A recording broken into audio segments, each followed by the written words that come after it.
I was teaching at SARC in the early 90s. I started teaching at SARC in 1900, and SARC only one or two Macintosh word processing systems. But at that time, there's a company around 1991 called Mindset.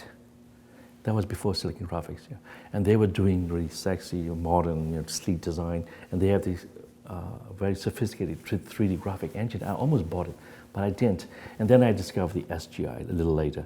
So I bought my first SGI around 92 or 93. And I told you I robbed a couple of banks to purchase the computer and the software. And so when I brought back home, I still remember, I said, what is this thing? What is this black book? I have no idea.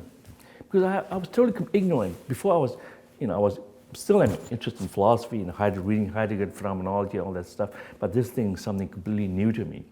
So then I started, before playing with the toy itself, I started researching into the history of computation in the computer.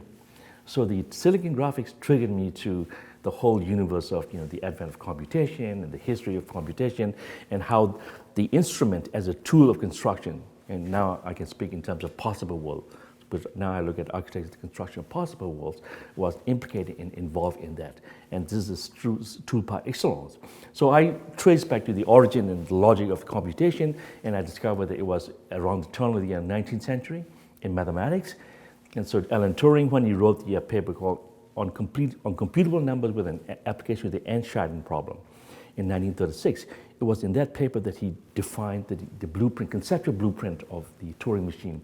And it was a thought experiment. Turing was not interested in developing some kind of gadget to compute, but just a theoretical resolution to David Hilbert's, who outlined in 1902 at the International Congress of Mathematicians in Paris, 24, 25 outstanding problems to be solved in mathematics. Because Hilbert was a formalist. And so once we finished solving all these 25 problems, we'll pack the book, the project of mathematics is done once and for all, right? And we'll go to the beach, so to speak.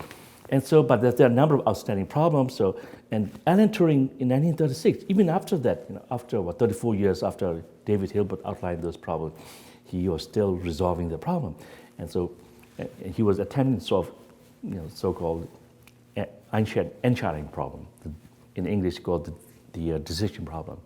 And so in the process of solving the decision problem, he inadvertently, through his thought experiment, invented the Turing machine, which is the conceptual blueprint for all the computers that we have.